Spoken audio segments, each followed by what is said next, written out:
Welcome on Easy Learning. Now I am going to cover the next part of this chapter, How Free is the Press, written by Dorothy L. Sayers. Before covering this part, I will tackle or cover some words which are very important to the point of this.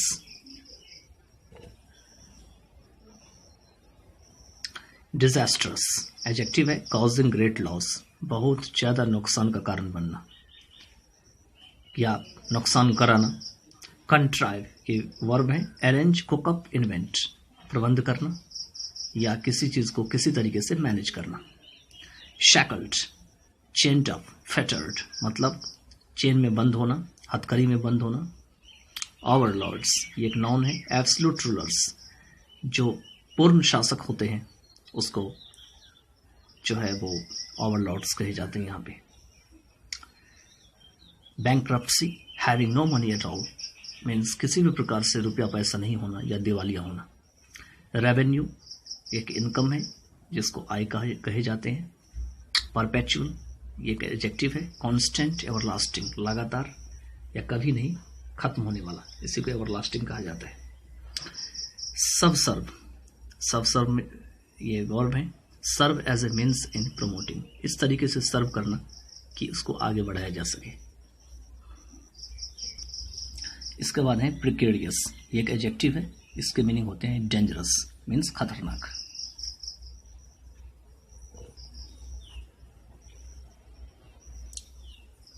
तो पिछले in the last passage we saw that what is the feature of the press, मतलब feature क्या है press की, क्या खासियत है उसके बारे में इन एक दो पैराग्राफ में हमने देखा था. अब आगे चलते हैं. So far this is all to be good, अभी तक तो यह सब कुछ जो है ऐसा लगता है कि ठीक ठाक है, अच्छा है. Occasionally this freedom may produce disastrous hesitation and inconsistencies in public policy. कहते हैं कि कभी कभार, ऑकेजनली, ये जो आज़ादी प्रेस को मिली हुई है हो सकता है कि यह परेशानी लाने वाली जो है वो चीज़ को उत्पन्न कर दे, प्रोड्यूस कर दे. और ऐसी चीज़ों को हेजिटेशन, मतलब डिजास्ट्रस हेजिटेशन का मतलब होते हैं कि जहाँ पर हम खुल करके कोई चीज़ नहीं बोल सकें और ऐसी परेशानियाँ हमारे सामने आ जाए, तो इसी को डिजास्ट्रस हेजिटेशन कहा जाता है. और साथ ही साथ इनकॉन्सिस्टेंसीज इन पब्लिक पॉलिसी, और पब्लिक की जो नीति होती है उसमें अनियमितता ला दे. अनियमितता मतलब कोई चीज़ बिल्कुल सही तरीके से न चल पाए, बिल्कुल जैसे चल रही थी वैसे न चल पाए, बिल्कुल एक समान न चल पाए, बल्कि उसमें परेशानी आ जाए, उसमें उथल पुथल आ जाए, तो ऐसी चीज़ों को इनकॉन्सिस्टेंसीज कहे जाते हैं. और tend to hamper the swift execution of emergency measures, या अगर कोई भी आपातकालीन हम उपाय उठाते हैं या कोई भी हम आपातकालीन तरीके से कोई काम करना चाहते हैं और उसको तुरंत करना चाहते हैं, स्विफ्ट एग्जीक्यूशन मतलब तुरंत करना चाहते हैं, जल्दीबाजी में उसको एग्जीक्यूशन करना चाहते हैं, तो उसको जो है वो रोक लगा सकती है, उसमें बाधा बन सकती है, उसमें रोड़ा अटका सकती है. बट जनरली स्पीकिंग, लेकिन साधारण तरीके से अगर हम बोलें, it works to secure and sustain the central doctrine of democracy. It means कि यह क्या करती है, तो सिक्योर करती है और डेमोक्रेसी की जो केंद्रीय सिद्धांत है या मुख्य सिद्धांत है उसको जो है लेके चलती है, सस्टेन करती है. एज वी अंडरस्टैंड इट, जैसे कि हम समझते हैं, that the state is not the master but the servant of the people. वह हम यह समझते हैं कि स्टेट जो है वह मास्टर नहीं है किसी भी कंट्री का, बल्कि वहाँ की जो but the servant of the people, बल्कि स्टेट क्या है, पीपल के सर्वेंट है. तो यहाँ पर मैं ये चीज़ दिया है. अब ये स्टेट क्या है, नेशन क्या है, इसके बारे में पॉलिटिकल साइंस में स्टडी कर सकते हैं या हिस्ट्री में, क्योंकि कुछ कंट्री ऐसे हैं वर्ल्ड में वो आपको नेशन नहीं, वो स्टेट कहलाते हैं. जैसे कि आपका जर्मनी और ऑस्ट्रिया पहले एक था, लेकिन ऑस्ट्रिया अलग हो गया, तो ऑस्ट्रिया को एक स्टेट के रूप में जाना जाता है, जबकि वो कंट्री है। ठीक है, तो इस सब के बारे में आप उसमें स्टडी कर सकते हैं। चलिए आगे चलते हैं।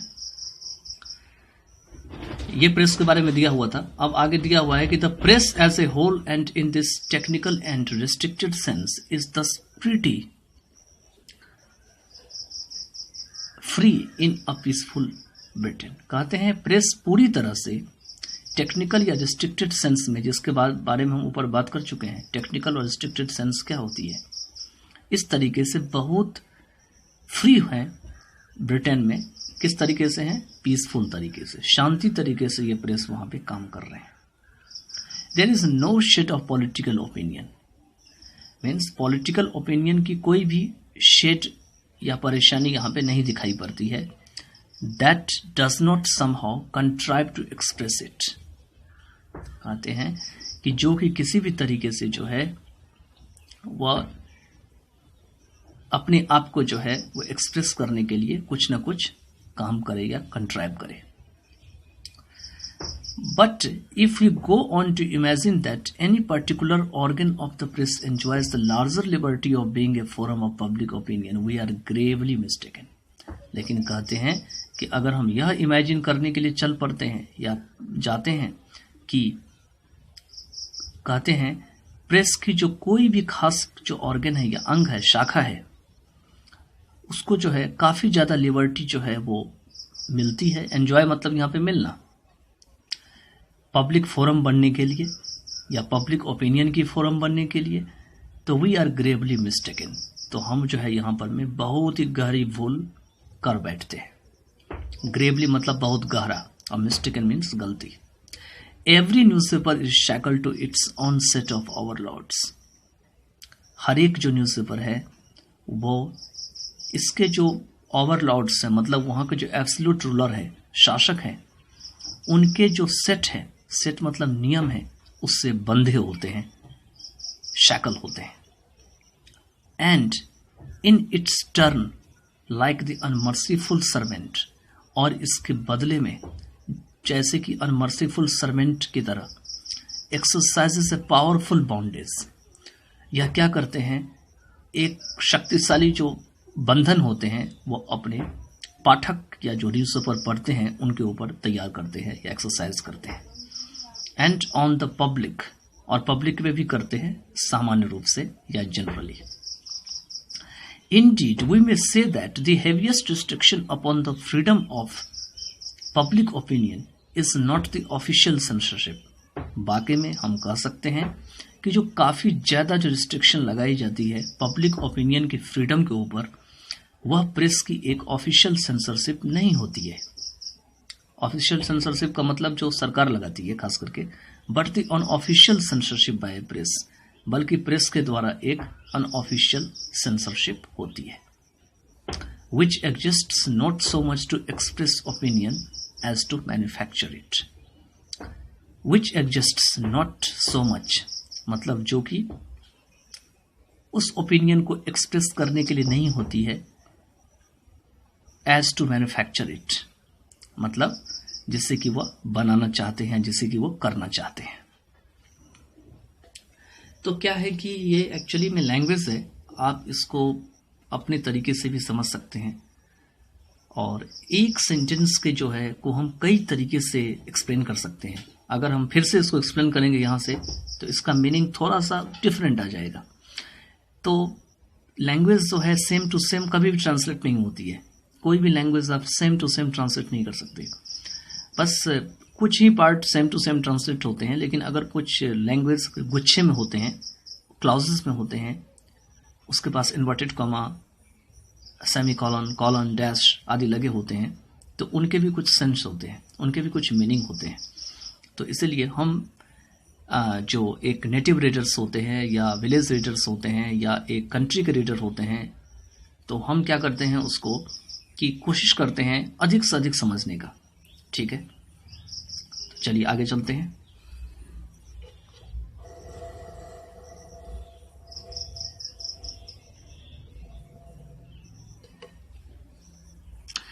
आगे है आपका एडिटोरियल के बारे में दे रखा है क्या होते हैं कि जो न्यूज़पेपर होती है, it has several pages, but in the mid और somewhere there is the editor page. Editor writes his her opinion on this page, and it helps to the reader a lot to know about current events, some past events, about some well-known person, or about some persons who are very well known in the country, about any social issues, or on any political issues, any geopolitical issues. So these all things are written on the editorial page. So I think that editorial policy is the same thing here. तो editor जो लिखते हैं उसी को editorial कहा जाता है, और उसी के बारे में इसमें दिया हुआ है.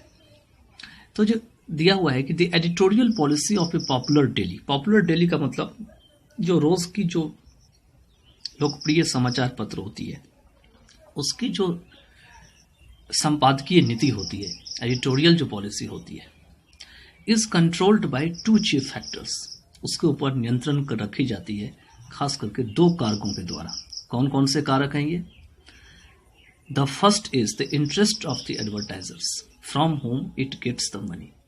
कहते हैं कि 2 फैक्टर में पहला फैक्टर हो गया आपका जो फर्स्ट है, वो है कि जो प्रचारक हैं, एडवर्टाइजर्स है, उनकी जो रुचि है, इंटरेस्ट है, उसको देखी जाती है, जिससे इनको पैसा मिलता है. किनको मिलता है? न्यूज़पेपर को. क्योंकि न्यूज़पेपर में क्या होते हैं, एडवर्टीजमेंट छपते हैं, तो उससे न्यूज़पेपर को पैसा मिलता है. जितना ज़्यादा छपते हैं, जिस हिसाब से छपते हैं या जिस वैल्यू के होते हैं, उस हिसाब से उनको पैसा मिलता है. ठीक है.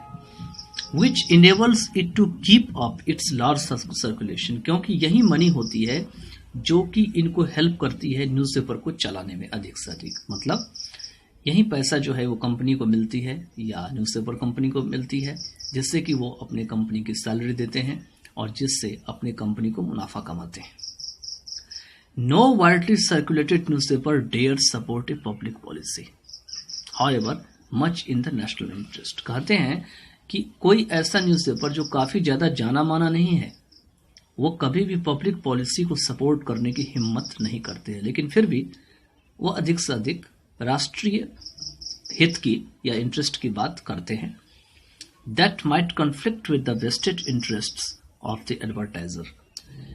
जो कि वो राष्ट्रहित की बात तो करते हैं, लेकिन यह चीज जो है एडवर्टाइजर की जो हित है, जो मतलब एक जुड़ी हुई हित है, वेस्टेड इंटरेस्ट है, वो उसके साथ संघर्ष खड़ी कर सकती है. Thus, any proposal to control the marketing of branded goods, as for example of Margarine in 1939, will be violently opposed. कहते हैं इस तरह से कोई भी प्रपोजल अगर हम ब्रांडेड गुड्स जो मार्केटिंग है उसको कंट्रोल करने की करते हैं, जैसे कि एग्जांपल दिया हुआ है 1939 में मैर्गरीन का, तो इसको बहुत ज़्यादा जो है उग्र तरीके से अपोज किए जाएंगे. कैसे अपोज किए जाएंगे? On the loftiest hygienic grounds. Loftiest hygienic grounds means काफ़ी ज़्यादा सेहत के बारे में कि ये जो फूड है, ये जो चीज़ है, वो इतना अच्छा नहीं है जितना कि होना चाहिए. बाय द पेपर्स के कारण that carry the branded advertising, और उस पेपर्स के द्वारा जो कि ब्रांडेड एडवर्टाइजिंग को चालू रखती है या चलाती है. On the other hand, any product that refuses to pay the high advertising rates of a powerful national organ, कहते हैं कि दूसरी तरफ, ये तो पहला था लेकिन दूसरी तरफ कह रहे हैं कोई भी प्रोडक्ट जो कि हाई एडवर्टाइजिंग रेट देने से मना कर देती है, क्योंकि एडवर्टाइजिंग की रेट जो है अलग अलग होती है. अगर यह देने से मना कर देती है किसी भी पावरफुल नेशनल ऑर्गन की, तो क्या होंगे? उसको विल बी डिनाउंस्ड, उसको जो है बदनामी मिलती है, उनको हटा दिया जाता है, उनको खत्म कर दिया जाता है, स्मैश, और मार्केट से उखाड़ के फेंक दिया जाता है, ड्राइवन ऑफ द मार्केट. यहाँ पर मैं जो कॉलम में दे रखे हैं, again on the highest moral and hygienic grounds. क्यों उखाड़ के फेंक दी जाती है? क्योंकि उसको मोरल और हाइजेनिक ग्राउंड्स पे रखी जाती है कि यह मोरल और हाइजेनिक ग्राउंड पे फिट है या नहीं है. अगर फिट है तो ठीक है, नहीं तो यही काम इसके साथ होता है. Yet you are not allowed to use any product that dissociates itself from the advertising ring. लेकिन फिर भी आपको कोई भी इस तरह के प्रोडक्ट को यूज़ करने की इजाज़त नहीं दी जाती है जो कि अपने आप को एडवर्टाइजिंग के घेरे से या दायरे से, रिंग मतलब यहाँ दायरा होगा, एडवर्टाइजिंग के दायरे से बाहर रखा जाता है। डिसोसिएट मतलब बाहर रखना या अलग रखना। All this is understandable since a big circulation spells bankruptcy if the paper has to depend on its sales for its revenue. यह सभी कुछ जो है समझने की बात है, यह अंडरस्टैंडेबल है, क्योंकि बहुत ज़्यादा अगर पेपर की बिक्री होती है, सर्कुलेशन होती है, तो यह जो है एक दिवालियों का काम कर देता है, बैंकरप्सी का काम कर देता है।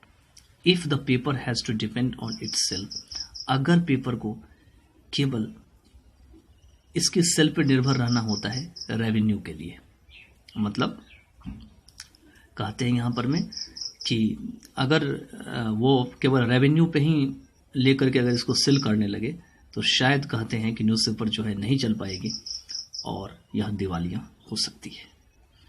If the paper has to depend on its sale for its revenue.